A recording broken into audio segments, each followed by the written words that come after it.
ஒரு வயசான பாட்டியும் தாத்தாவும் ஒரு பூங்காவில் உட்காந்து பேசிக்கிட்டு இருக்கிறாங்க. அவங்களுக்கு கல்யாணம் ஆகி 53 வருஷம் ஆச்சு. பிள்ளைங்கள்லாம் படித்து பெரிய பெரிய வேலையில் இருக்கிறாங்க. பேரன் பேத்திகளும் நல்ல நிலைமையில் இருக்கிறாங்க. இந்த தாத்தாவும் பாட்டியும் சிரித்து பேசிக்கிட்டு இருந்ததை ஒரு பெரியவர் பார்த்தார். அவருக்கு ஆச்சரியமாக இருந்தது.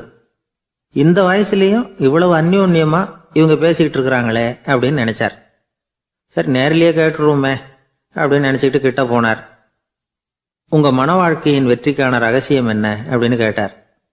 இதை கேட்டதும் அந்த தாத்தா சிரிச்சுக்கிட்டே பாட்டியை பார்த்தாராம். அதுக்கப்புறம் சொன்னாராம், நான் இந்த அம்மாவை கல்யாணம் பண்ணிக்கிட்டதுக்கும் எங்களுடைய இல்வாழ்க்கை இவ்வளவு நாளாக பலம் குறையாமல் மகிழ்ச்சியாக இருக்கிறதுக்கும் காரணம் ஒன்று தான்.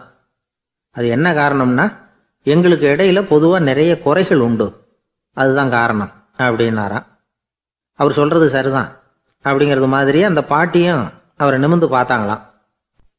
இந்த பெரியவர் மறுபடியும் அந்த பாட்டியை பார்த்து அதே கேள்வியை கேட்டிருக்கார். உங்களுடைய நீண்டகால மன வாழ்க்கைக்கு கிடைச்ச வெற்றி எதனாலேன்னு சொல்ல முடியுமா அப்படின்னு கேட்டாராம். அவங்களும் சிரிச்சுக்கிட்டே பதில் சொன்னாங்களாம்.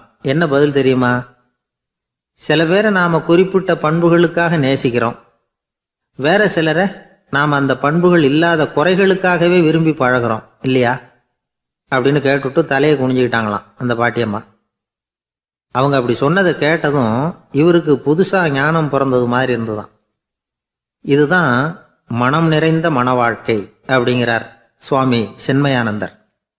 பண்புகளை எப்படி நேசிக்க முடியுதோ அதே மாதிரி பண்புகள் இல்லாத குறைகளையும் நேசிக்க முடியும். மனசு தான் காரணம். ஒரு மேல்நாட்டு தம்பதி, அவங்களும் தாத்தா பாட்டி தான். அவங்க 2 பேரும் ஒரு பூங்காவில் உட்காந்து சிரித்து பேசிக்கிட்டு இருக்கிறாங்க. அதை ஒருத்தர் பார்த்தார். அவருக்கு ஆச்சரியம், இவ்வளவு காலம் ஆகி இந்த வயசுலேயும் இப்படி அன்பாக பேசிக்கிட்டு இருக்கிறாங்களே அப்படிங்கிற ஆச்சரியம். கிட்ட நெருங்கி போனார். கேட்டார், ஏன் தாத்தா உங்களுக்கு கல்யாணம் ஆகி எவ்வளோ வருஷம் ஆச்சுன்னார். 55 வருஷம் ஆச்சுன்னாராம் அவர். இன்னமும் இவ்வளவு சந்தோஷமாக இருக்கிறீங்களே, அதுக்கு என்ன காரணம்னு கேட்டிருக்கார். அதுக்கு என்ன காரணம்னா, இது வரைக்கும் எங்களுக்குள்ள சண்டையே வந்ததில்லை அப்படின்னாராம். அது எப்படி முடியும்னு கேட்டிருக்கார் இவர் ஆச்சரியமா. அந்த தாத்தா சொல்ல ஆரம்பிச்சாராம், இதை பாருப்பா, எங்களுக்கு கல்யாணம் ஆன புதுசில் நானும் என்னுடைய மனைவியும் ஒரு குதிரை மேலே ஏறி ஒரு காட்டு வழியாக போய்கிட்டு இருந்தோம். கொஞ்சம் தூரம் போனதும் அந்த குதிரை எடக்கு பண்ணிச்சு. நான் உடனே கீழே இறங்கி அந்த குதிரையை பார்த்து, இது உனக்கு முதல் தடவை அப்படின்னு மிரட்டலாக சொல்லிவிட்டு ஏறி உட்காந்தேன். மறுபடியும் போனோம். கொஞ்சம் தூரம் குதிரை நல்லபடியாக நடந்து போச்சு. மறுபடியும் எடக்கு பண்ண ஆரம்பிச்சுட்டுது. நான் கீழே இறங்கினேன். கையில் இருந்த சாட்டையால் ஓங்கி ஒரு அடி கொடுத்தேன். இது உனக்கு 2வது தடவை அப்படின்னு சொல்லிவிட்டு ஏறி உட்காந்தேன். மறுபடியும் குதிரை கொஞ்சம் தூரம் நல்ல விதமாக நடந்து போச்சு. அப்புறமும் எடக்கு பண்ண ஆரம்பிச்சுட்டுது. அந்த சமயத்தில் ஒரு ஆற்று பாலத்தை கடந்து போய்கிட்டு இருக்கிறோம். நான் கீழே இறங்கினேன். என்னுடைய மனைவியையும் கீழே இறங்க சொன்னேன். அந்த குதிரையை பிடிச்சி அப்படியே ஆற்றுல தள்ளி விட்டுட்டேன். தள்ளி விட்டுட்டு, இது உனக்கு கடைசி தடவை அப்படின்னு சொன்னேன். அதை பார்த்ததும் என் மனைவி பதறி போயிட்டாங்க. போய், ஐயோ பாவம், என்ன இப்படி பண்ணிவிட்டீங்க, உங்களுக்கு மனசில் கொஞ்சம் கூட இறக்கமே இல்லையா அப்படின்னாங்க. நான் மெதுவாக இவங்க பக்கம் திரும்பி, இது உனக்கு முதல் தடவை அப்படின்னேன். அவ்வளவுதான், அன்னையிலேருந்து இன்னைய வரைக்கும் ஒரு நாள் கூட எங்களுக்குள்ள சண்டையே வந்ததில்லை அப்படின்னு விளக்கம் கொடுத்தார் அந்த தாத்தா. இந்த உலகத்தில் நாம் நல்லபடியாக இருக்கணும்னா அதுக்கு முக்கியமாக தேவைப்படுறது 2. ஒன்று செல்வம், இன்னொன்று அறிவு. சரி, இது 2ல் சிறந்தது எது அப்படின்னு ஒரு கேள்வி கேட்டால் என்ன பதில் சொல்கிறது? இதே கேள்வியை ஹஸ்ரத் அலி அவர்கள்கிட்ட கேட்டாங்களாம். அவர் ஒரு பெரிய அறிஞர். கேள்வி கேட்டவங்களும் சாதாரண ஆட்கள் இல்லை, இவங்களும் அறிஞர்கள். ஒரு நாள் ஹஸ்ரத் அலி அவர்கள்கிட்ட 10 அறிஞர்கள் வந்தாங்களாம். ஐயா, நாங்கள் 10 பேரும் உங்ககிட்ட ஒரே கேள்வியை தான் கேட்க வந்திருக்கிறோம், ஆனால் எங்கள் 10 பேருக்கும் நீங்கள் தனித்தனியாக பதில் சொல்ல முடியுமா அப்படின்னு கேட்டிருக்காங்க. அதாவது அவங்க ஒரே கேள்விக்கு இவர்கிட்ட இருந்து 10 விதமான பதில் எதிர்பார்க்குறாங்க. சரி கேளுங்க, என்ன கேள்வி அப்படின்னார் அவர். அப்போ தான் அவங்க கேட்டாங்களாம், செல்வம் அறிவு இது 2ல் சிறந்தது எது? இதுதான் கேள்வி. ஹஸ்ரத் அலி என்ன பண்ணார் தெரியுமா? அவங்கள ஒவ்வொருத்தராக கூப்பிட்டார். ஒவ்வொரு விதமான பதிலை சொல்லி அனுப்புனார். முதல்ல ஒருத்தரை கூப்பிட்டார். சொன்னார், அறிவுங்கிறது தீர்க்கதரிசிகள், ஞானிகள், மகான்கள் இவங்களோட பரம்பரை சொத்து. ஆனால் செல்வம்ங்கிறது கொடுங்கோலரின் ஆயுதம். அதனால் அறிவு தான் சிறந்தது அப்படின்னார். ரெண்டாவது ஆளை கூப்பிட்டார். உங்ககிட்ட செல்வம் இருந்தால் நீங்கள் தான் அதை காப்பாற்றணும், ஆனால் அறிவு உங்களை எப்பவும் காப்பாற்றும், ஆகவே அறிவு தான் சிறந்தது அப்படின்னார். மூணாவது ஆளை கூப்பிட்டார். செல்வந்தனுக்கு எப்போதும் விரோதிகள் அதிகம், ஆனால் அறிஞனுக்கு நண்பர்கள் அதிகம், அதனால் அறிவு தான் சிறந்ததுன்னார். அடுத்தவரை கூப்பிட்டார். செல்வம் அடுத்தவங்களுக்கு கொடுக்க கொடுக்க குறையும், ஆனால் கல்விங்கிறது அதிகரிச்சுக்கிட்டே வரும், கொடுக்கறதுனால குறையாது, அதனால் அறிவு தான் சிறந்ததுன்னார். இன்னொருத்தரை கூப்பிட்டார். அறிவுள்ளவன் எப்பவும் அதை அடுத்தவங்களுக்கு வாரி வழங்கிக்கிட்டே இருப்பான், அதனால் அவங்ககிட்ட தாராளத்தன்மை இருக்கும், ஆனால் செல்வந்தன்கிட்ட கஞ்சத்தனம் தான் இருக்கும், அதனால் அறிவு தான் சிறந்ததுன்னார். ஆறாவது நபரை கூப்பிட்டார். செல்வத்தை கள்வர்கள் திருடிட்டு போக முடியும், ஆனால் அறிவை அப்படி திருடிட்டு போக முடியாது அப்படின்னார். ஏழாவது நபரை கூப்பிட்டார். செல்வம் கால ஓட்டத்தில் அழிஞ்சிரும், ஆனால் அறிவை கால ஓட்டம் ஒன்றும் பண்ண முடியாது, ஆகவே அறிவே சிறந்ததுன்னார். எட்டாவது ஆளை கூப்பிட்டு சொன்னார். செல்வத்துக்கு எப்பவும் எல்லை உண்டு, நிறை உண்டு, அளவு உண்டு, கணக்கு உண்டு, ஆனால் அறிவுக்கு அப்படிப்பட்ட எல்லை எதுவும் கிடையாது, அதனால் அதுதான் சிறந்ததுன்னார். அடுத்தவனை கூப்பிட்டார்.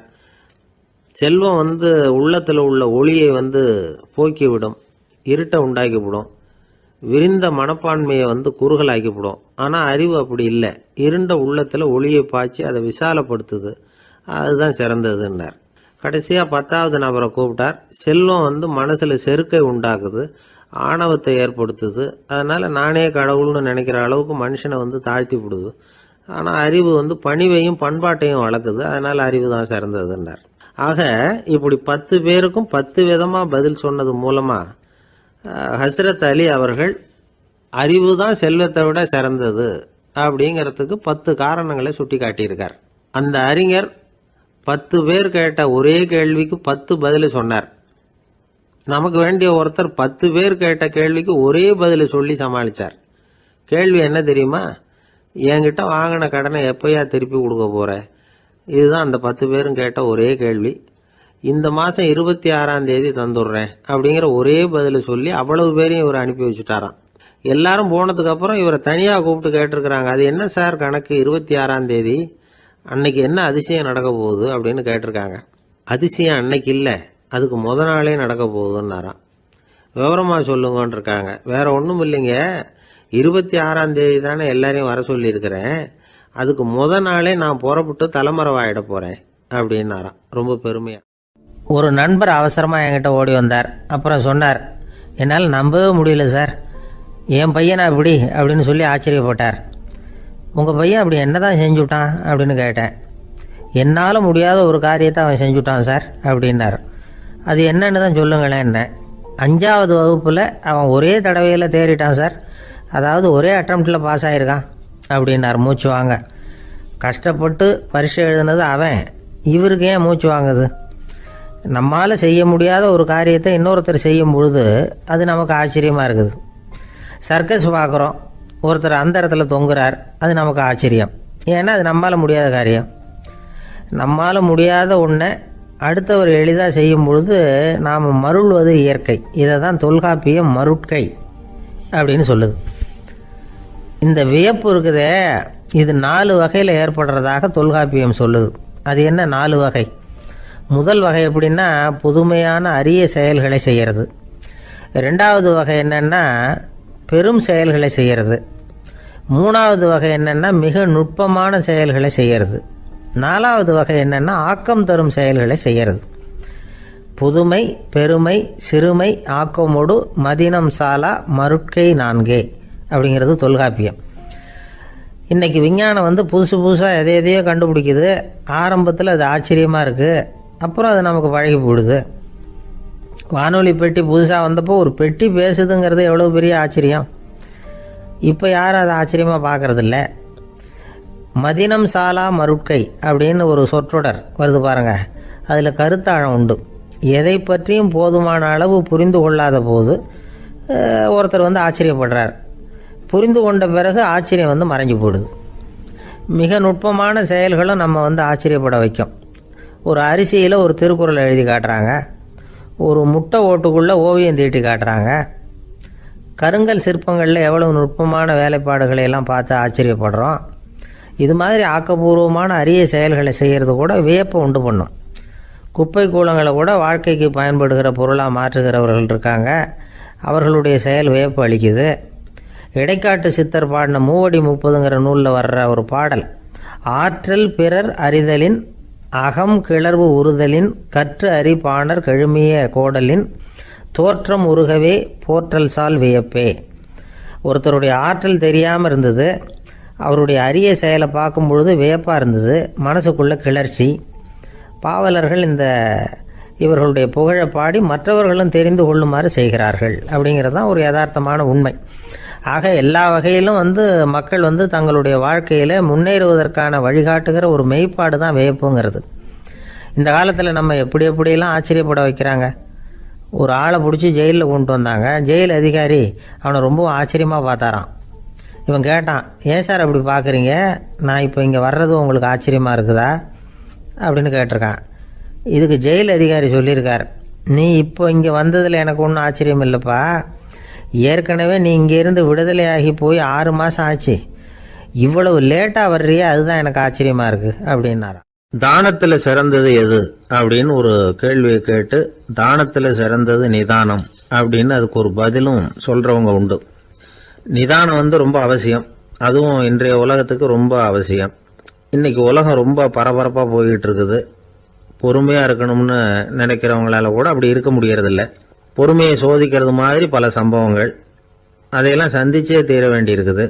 எங்கே போனாலும் க்யூவில் நிற்க வேண்டியிருக்குது, எங்கே போனாலும் காத்துக்கிட்டு இருக்க வேண்டியிருக்கு.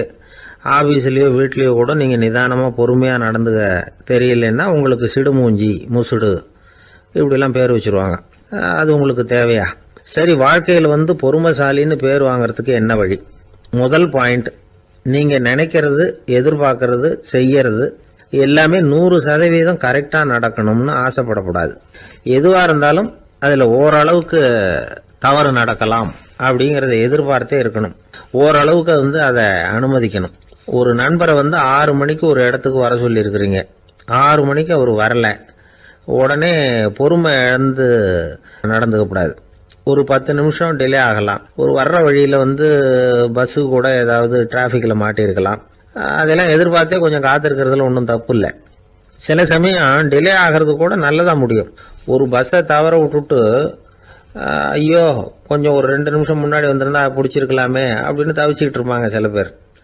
அடுத்தபடியாக வர்ற பஸ்ஸு நேரடியாக நீங்கள் போக வேண்டிய இடத்துக்கே கொண்டு போய் விடுற பஸ்ஸாக கூட இருக்கலாம்.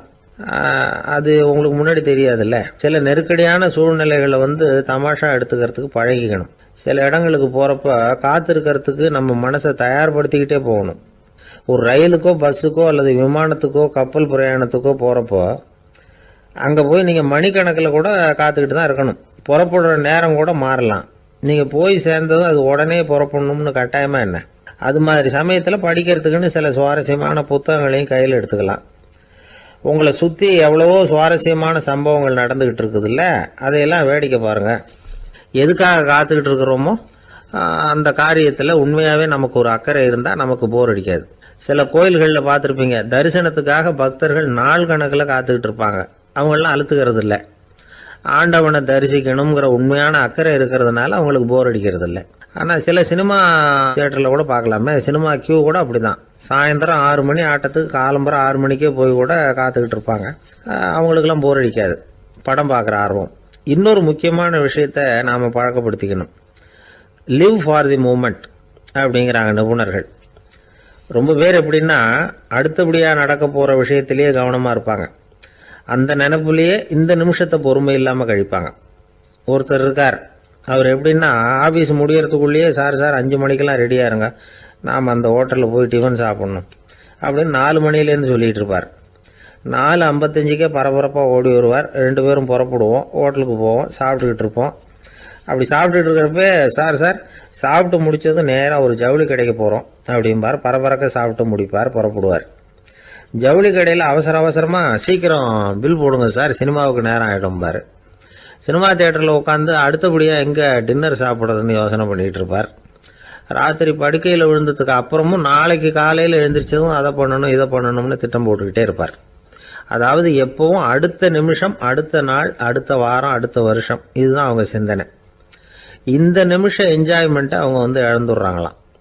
அதனால தான் வாழ்நாள் பூரா பொறுமையின்மை, அவஸ்தை, அல்லல். அதனால் நாம் எல்லாரும் வாழ்க்கையில் நிதானமாக இருக்கிறதுக்கு கற்றுக்கணுமா. அதுக்காக இந்த நிதானத்துக்கு வேறு விதமான அர்த்தம் பண்ணிக்கக்கூடாது. ஒருத்தர் அப்படித்தான் ஒரு தடவை அவருடைய குதிரை காணாமல் போயிட்டு தான். அதுக்காக அவர் கவலைப்படல, நிம்மதியாக இருந்தார், சந்தோஷமாக இருந்தார். என்ன சார் இது, உங்கள் குதிரை திருட்டு போயிட்டுதுங்கிறீங்க, நீங்கள் கவலைப்படாமல் இருக்கிறீங்களே அப்படின்னு கேட்டாங்களாம். அதுக்கு அவர் சொல்லியிருக்கார், நல்ல வேலை சார், கட்டியிருந்த குதிரை காணாமல் போயிருக்குது. நான் அது மேலே உட்காந்துருக்கிற சமயம் அது காணாமல் போயிருந்ததுன்னா, திருட்டு போயிருந்ததுன்னா நானும் சேர்ந்துல காணாமல் போயிருப்பேன் அப்படின்னாராம். எவ்வளவு நிதானமான ஆள் பாருங்கள். ஒரு மாணவனை பார்த்தேன், என்ன தம்பி படிப்புலாம் எப்படி இருக்குது அப்படின்னு விசாரித்தேன். அவன் ரொம்ப அழுத்துக்கிட்டான். நான் நல்லா தான் சார் படிக்கிறேன், இருந்தாலும் புத்தியில் சரியாக ஏற மாட்டேங்குது சார் அப்படின்னா. சரி, இவனும் நம்ம ரகம்தான் அப்படின்னு சொல்லி முடிவு பண்ணிட்டோம். கல்வி கற்கக்கூடிய ஒரு மாணவன் சம்பந்தப்படுற புத்திகள் பல வகை. அதை பற்றி ஒரு பெரியவர் விளக்கி இருக்கிறார். மிருத்து புத்தின்னு ஒன்று இருக்குதான். மிருத்துன்னா மண்ணால் செவுறு கட்டுறோம்ல, மண் சுவரில் ஆணி அடிக்கிறதும் சுலபம், அதை பிடுங்கி எடுக்கிறதும் சுலபம். அது மாதிரி சில பேர் குரு சொல்லி கொடுக்குறத சுலபமாக கேட்டு தெரிஞ்சு வச்சுக்குவாங்க, கொஞ்ச நேரத்தில் சுலபமாக மறந்தும் போயிடுவாங்க. இது மிருத்து புத்தின்னு பேர், மண் புத்தி. தாரு புத்தின்னு ஒன்று உண்டான். தாருன்னா மரம். அதில் பச்சை மரத்தில் ஆணி அடிக்கிறது சுலபம், ஆனால் அதை எடுக்கிறது கஷ்டம். அது மாதிரி ஆசிரியர்கிட்ட இருந்து கேட்டதை கவனமாக மனசில் பதிய வச்சுக்கிட்டு அதை மறக்காமல் இருக்கிறது தாரு புத்தி. பட்டை மரமாக இருந்தால் அதில் ஆணி அடிக்கிறதும் கஷ்டம், அடிக்கிற ஆணியும் சீக்கிரம் நழுவிடும். அது மாதிரி கேட்குற விஷயம் மனசில் பதியறதும் கஷ்டம், அப்படியே பதிஞ்சாலும் அது நீடிச்சு இருக்கிறதும் கஷ்டம், கொஞ்ச காலத்தில் மறந்துடும். இன்னொரு வகை புத்தி ஒன்று உண்டு, அதுக்கு பேர் சிலா புத்தின்னு பேர். சிலான்னா கல். ஒரு கருங்கல்லில் 4 துளையை போட்டு ஒரு துளையில் உளியை வச்சு அடித்தா மற்ற துளை வழியாகவும் பிளந்து கல் 2 ஆகிடும். அது மாதிரி சந்தியான இடங்களில் குறிப்பாக ஒரு பொருளை சொன்னால் அதை வச்சுக்கிட்டு மற்றதையும் தெரிஞ்சுக்கிறது, அது சிலா புத்தின்னு பேர். வேணு புத்தின்னா என்ன தெரியுமா? வேணுன்னா மூங்கில் கணுவில் ஒரு பக்கம் உளியை வச்சு அடித்தா 2 பக்கமும் பிளந்துடும். அது மாதிரி ஒரு செய்தியை கேட்டுக்கிட்டு இருக்கிறப்பவே அதோட முன்பின் தொடர்களையும் தெரிஞ்சுக்கணும், அது வேணு புத்தி. தைல புத்தின்னு ஒன்று உண்டு. தைலம்ங்கிறது எண்ணெய். தண்ணியில் ஒரு துளி எண்ணெயை விட்டால் அது தண்ணி பூரா பரவி போடுதில்ல, அது இப்படி பரவுறது மாதிரி ஆசிரியர் சுருக்கமாக ஒரு கருத்தை சொன்னால் அதை வச்சுக்கிட்டு பூரா விஷயங்களையும் தெரிஞ்சுக்கணும், அது தைல புத்தி. கற்பூர புத்தின்னு ஒன்று கேள்விப்பட்டிருக்கோம். அது எப்படின்னா, கற்பூரம் தீ பட்ட உடனே பிடிச்சிக்கும். ஆசிரியர் சொன்ன உடனே நுண்ணறிவோட பாடங்களை புரிஞ்சுக்கிறது இந்த வகை புத்தி. கரி புத்தின்னு ஒன்று. அது எப்படின்னா, கரியில் நெருப்பை வச்சு விசிறிய பிறகு அதுக்கப்புறம் அது கறி நெருப்பாகும். அது மாதிரி காலம்பரை சாயந்தர வேலைகளில் ஆசிரியர் பாடம் சொல்லி கொடுப்பார், அதை கொண்டு புரிஞ்சுக்கிறது இந்த வகை. கதலித்தண்டு புத்தின்னு ஒன்று சொல்லுவாங்க. கதலிங்கிறது வாழை மரம். வாழைத்தண்டில் தீ வைக்கிறது எவ்வளவு சிரமமோ அவ்வளவு சிரமத்தோடு கல்வி கற்கிறது கதலித்தண்டு புத்தி. இதை தவிர இன்னும் சில வகையான மாணவர்களை கூட அடையாளம் காட்டுறாங்க. ஆசிரியர் சொன்னதில் நல்லதை மட்டும் எடுத்துக்கிறவன் அன்னம். ஆசிரியர் கிடைச்ச இடத்துல பாடத்தை கேட்டுக்கிட்டு பிறகு தனியாக உட்காந்து சிந்திக்கிறவன் பசுமாடு அப்படி தானே, புல் கண்ட இடத்துல மேயும், அதுக்கப்புறம் நிதானமாக அசை போட்டுக்கும். ஆசிரியர் சொன்னதை தவிர வேறு எதையும் சொல்ல முடியாதவன் கிளி. பல இடங்களில் பாடங்கள் கேட்டு கடைசியில் ஒன்றும் புரியாமல் போகிறவன் ஆடு ஒரு செடியில் வயிறார மேயாது, ஒரே செடியில் இக்கரைக்கு அக்கறை பச்சைன்னா அங்கேயும் இங்கேயும் அலைஞ்சிக்கிட்டே இருக்கும். சில பேருக்கு எருமைன்னு பேர். எருமை எப்படின்னா குளத்து நீரை கலக்கி தான் குடிக்கும். அது மாதிரி ஆசிரியர் மனசை நோக செய்து பயில்கிற மாணவர்கள்லாம் இந்த ரகம். இவ்வளவுலாம் இருந்தாலும் இந்த காலத்து மாணவர்கள்லாம் ஒரு தனி ரகம். ஒரு ஆசிரியர் வகுப்பில் பாடம் நடத்திக்கிட்டு இருந்தார். இலக்கண வகுப்பு. இறந்த காலம், நிகழ்காலம், எதிர்காலம், past tense, present tense, future tense, இதை பற்றிலாம் பாடம் நடத்துகிறார். எல்லாம் சொல்லி கொடுத்துட்டு இப்போ நான் ஒரு வாக்கியம் சொல்லுவேன், அது என்ன காலம் அப்படிங்கிறத நீங்கள் சொல்லணும்னார் ஆசிரியர். சரின்னாங்க மாணவர்கள்லாம். நான் நாளைக்கும் பாடம் நடத்தப் போகிறேன், இது என்ன காலம் அப்படின்னு கேட்டார் ஆசிரியர். அதாவது நான் நாளைக்கும் பாடம் நடத்தப் போகிறேன், இந்த வாக்கியம் என்ன காலம்னு கேட்டார். ஒரு பையன் மெதுவாக எழுந்திரிச்சு சொன்னான், இது எங்கே போதாத காலம் சார் அப்படின்னு சொல்லிவிட்டு உட்காந்துட்டானா. காசி மாநகரத்தை பிரம்மதத்தன் அப்படிங்கிற ராஜா ஆட்சி பண்ணிட்டு வந்தார். அவர் ஒவ்வொரு வருஷமும் ஒரு திருவிழா நடத்துறது வழக்கம். எல்லா தேசத்திலிருந்தும் எல்லா வகையான ஜனங்களும் அதில் வந்து கலந்துக்குவாங்க. ஒரு சமயம் அது மாதிரி விழா நடந்துக்கிட்டு இருந்தது. வைகுண்டத்திலிருந்து தேவலோகத்திலிருந்து நிறைய தேவகுமாரர்கள்லாம் காசி நகருக்கு அப்போது வந்திருந்தாங்க. அதில் முக்கியமாக ஒரு 4 தேவகுமாரர்கள், அந்த 4 பேரையும் சுற்றி ஏகப்பட்ட கூட்டம்.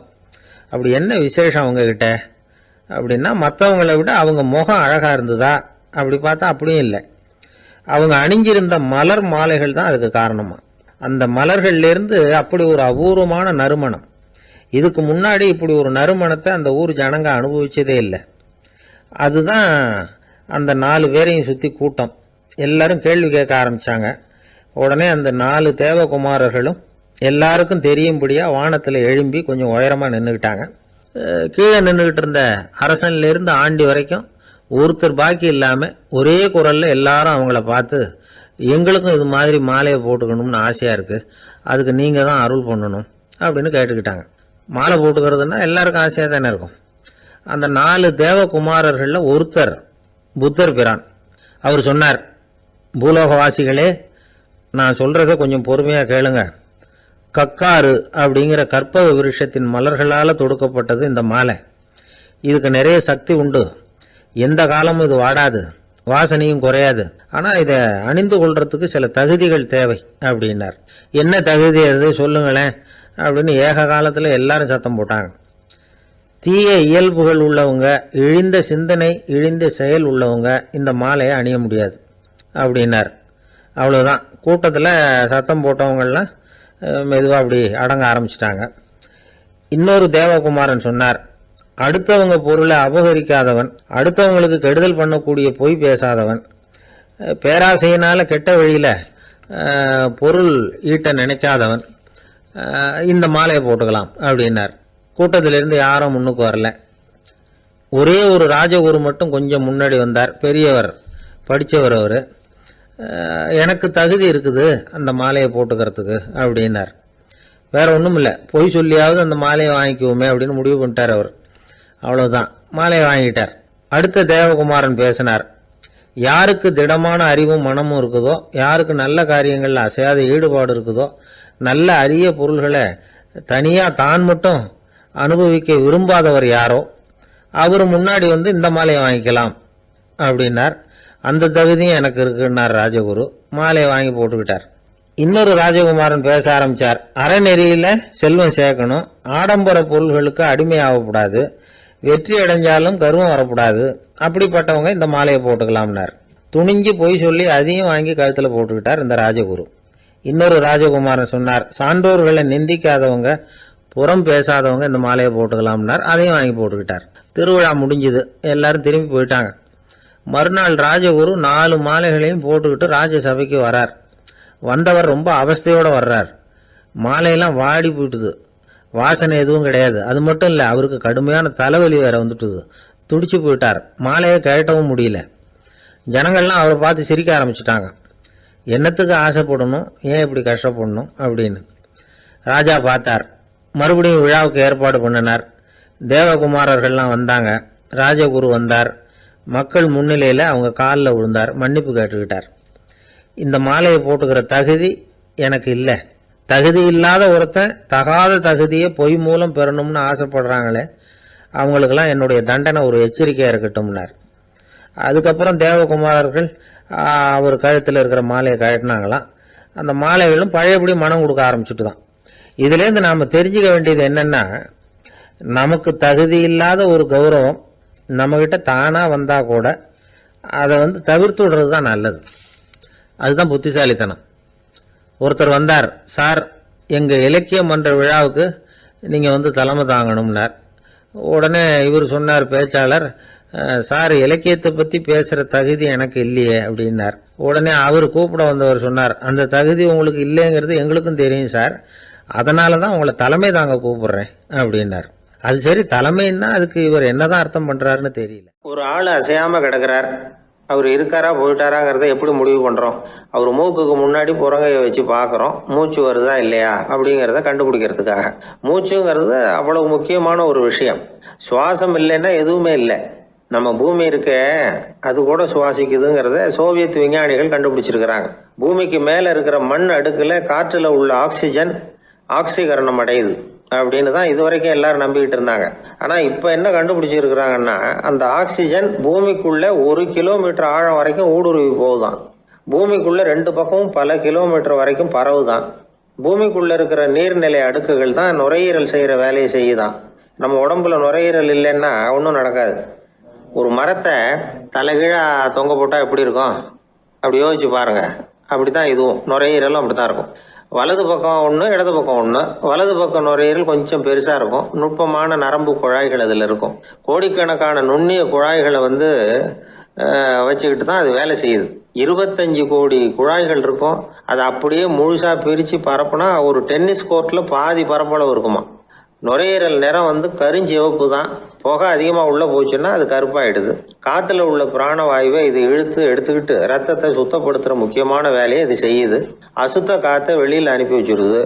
ஒருத்தர் வேகமாக ஓடி வர்றார், அவருக்கு மூச்சு இறைக்கும். பயங்கரமாக எதையாவது பார்த்து விடுறார், உடனே மூர்ச்சி ஆயிடுவார். இது மாதிரி சமயங்களில் வேற எந்த தூண்டுதலும் இல்லாமல் நுரையீரல் தானாகவே இயங்கும். இப்படி ஒரு அவசியம் ஏற்படுறப்போ இயக்கத்தை தூண்டி விடுற முக்கியமான இணைப்பு மூளைக்கு கீழே முதுகு எலும்புக்கு மேற்பகுதியில் இருக்குது. அது உடனே சுவாசத்துக்கு அவசர உதவியை கொடுக்குது. இப்போ ஒருத்தர் பேசாமல் உட்காந்துருக்கார். இந்த சமயத்தில் அவருக்கு 1 பங்கு காற்று தேவைப்படுதுன்னு வச்சுக்கோங்க. அவர் எழுந்திரிச்சு நடக்கும் பொழுது 1.5 மடங்கு தேவைப்படும். ஓடினார்னா 3 மடங்கு தேவைப்படும். படுத்திருக்கிறப்ப 1/2 மடங்கு தான் தேவைப்படும். இதுக்கு நிமிஷத்துக்கு 16 தடவை மூச்சு விட்டாகணும். இப்படி சாதாரணமாக உள்ளே இழுக்கிற காற்று கொஞ்சம்தான் இருந்தாலும் இது மாதிரி 8 மடங்கு காற்றை உள்ளே இழுத்து வச்சுக்கிற சாமர்த்தியம் நுரையீரலுக்கு இருக்குதான். தண்ணி, நுண்கிருமிகள், ரசாயன பொருள் இப்படி எது உள்ளே போனாலும் நுரையீரல் சமாளிச்சுக்கும். 30 வருஷமாக விடாத புகை பிடிக்கிறவர் தொடர்ந்து உள்ளே அனுப்பி வைக்கிற புகையை கூட சமாளிக்குதுன்னா பார்த்துங்களேன். உள்ளே போகிற புகை நுட்பமான சுவாச முடிச்சுகளை அழிச்சு விடுது. கறி புகை அது மேலே படிஞ்சு உபயோகம் இல்லாமல் பண்ணிவிடுது. ஆனாலும் தேவைக்கு அதிகமாக 8 மடங்கு கூடுதலாக சுவாச முடிச்சுகள் நம்ம உடம்புக்குள்ளே இருக்கிறதுனால சமாளிக்க முடியுது. சமாளிக்க முடியலன்னா சில சமயம் மூச்சு திணறும். அதை ஒரு எச்சரிக்கையாக எடுத்துக்கிட்டு புகை பிடிக்கிற பழக்கத்தை விட்டுடணும். அதுதான் நல்லது. ஆனால் அப்படி யார் விடுறது? இணை பிரியாத 2 நண்பர்கள் இருந்தாங்களாம். 2 பேரும் விடாமல் சிகரெட் குடிக்கிறவங்க. அதில் ஒருத்தன் செத்து போட்டான். இன்னொருத்தன் அதுக்கப்புறம் 2 சிகரெட்டாக குடிக்க ஆரம்பித்தானான். ஏன் இப்படி பண்ணுறேன்னு கேட்டிருக்காங்க. நான் 1 சிகரெட்டு தான் குடிக்கிறேன். செத்து போன என்னுடைய ஃப்ரெண்டு இருக்கானே, செத்து போனவன், அவனுக்காக இன்னொரு சிகரெட்டு குடிக்கிறேன் அப்படின்னு நானா. இது ரொம்ப ஆபத்து, விட்டுடு அப்படின்னு சொல்லியிருக்காங்க. சரின்னு ஒத்துக்கிட்டான்.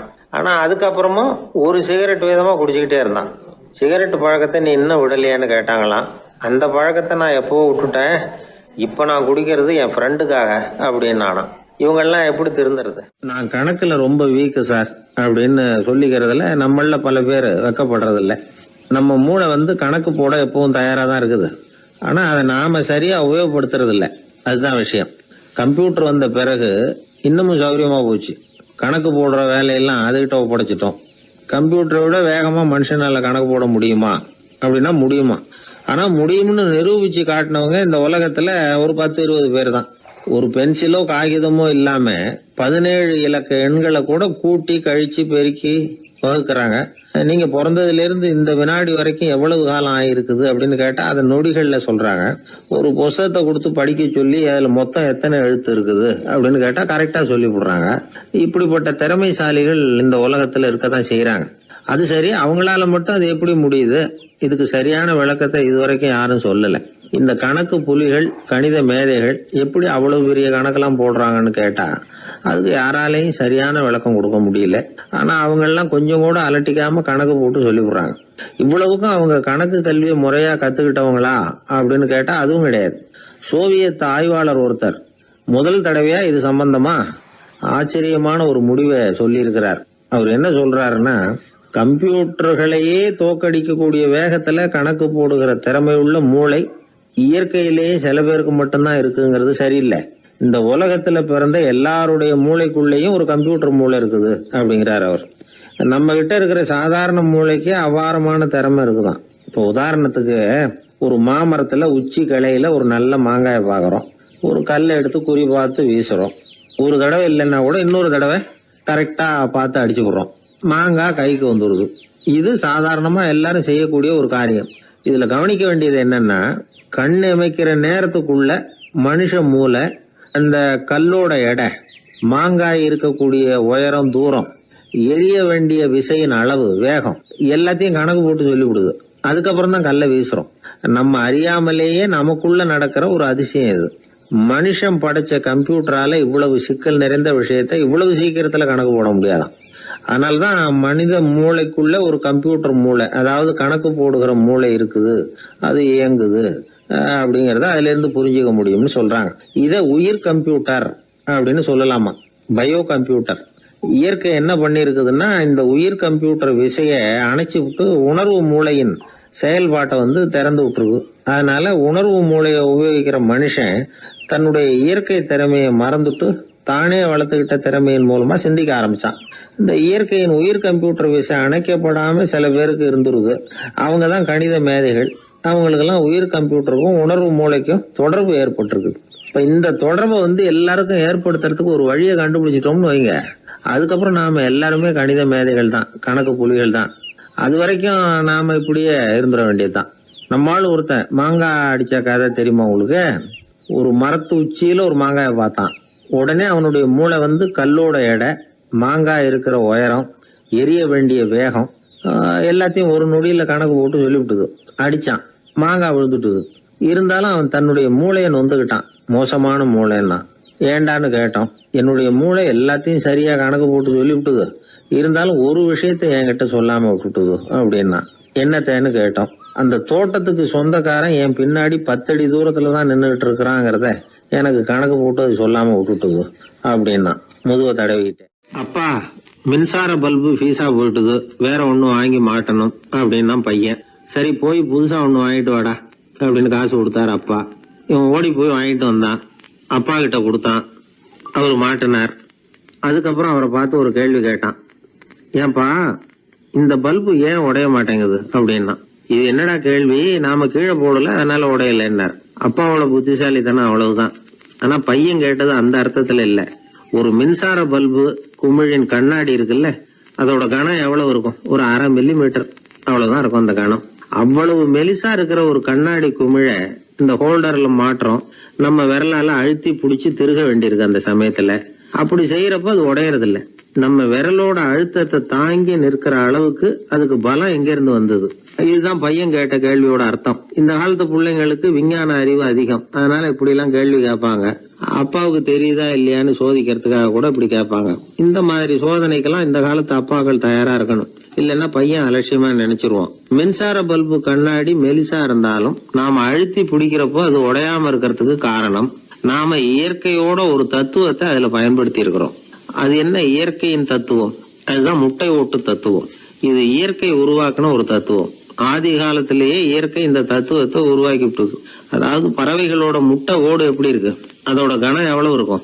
மின்சார பல்பு மாதிரி தானே, ரொம்ப மெலிசா தான் இருக்கு. பறவைகள் இனவிருத்திக்காக முட்டை போடணும். அந்த முட்டை எப்படி இருக்கணும்? இயற்கை கொஞ்சம் யோசிச்சு பார்த்தது. முட்டை ஓடு ரொம்ப கனமா தடிமனா இருந்தா உள்ள வளர்ற குஞ்சு அதை உடைச்சிக்கிட்டு வெளியில வர முடியாம போயிடும். அதே நேரத்துல அது ரொம்ப மெலிசா இருந்தா தாய் பறவைகள் அது மேல உட்காந்து அடகாக்குறப்போ உடல் எடை தாங்க முடியாம முட்டைகள் உடைஞ்சு போயிடும். என்ன பண்றது? முட்டை பலமாவும் இருக்கணும், பலம் இல்லாமலும் இருக்கணும். குஞ்சு அதை உடைச்சிக்கிட்டு வெளியில வரணும். தாயால அது உடையக்கூடாது. ஒரே நேரத்துல உறுதியாவும் உறுதி இல்லாமலும் முட்டை ஓடு அமையணும்னா அது எப்படி சாத்தியம்? இது கொஞ்சம் குழப்பமாவும் நமக்கு புரியாத மாதிரி இருக்குது இல்ல. அதனாலதான் இதை தத்துவம் அப்படின்னு சொல்றோம்.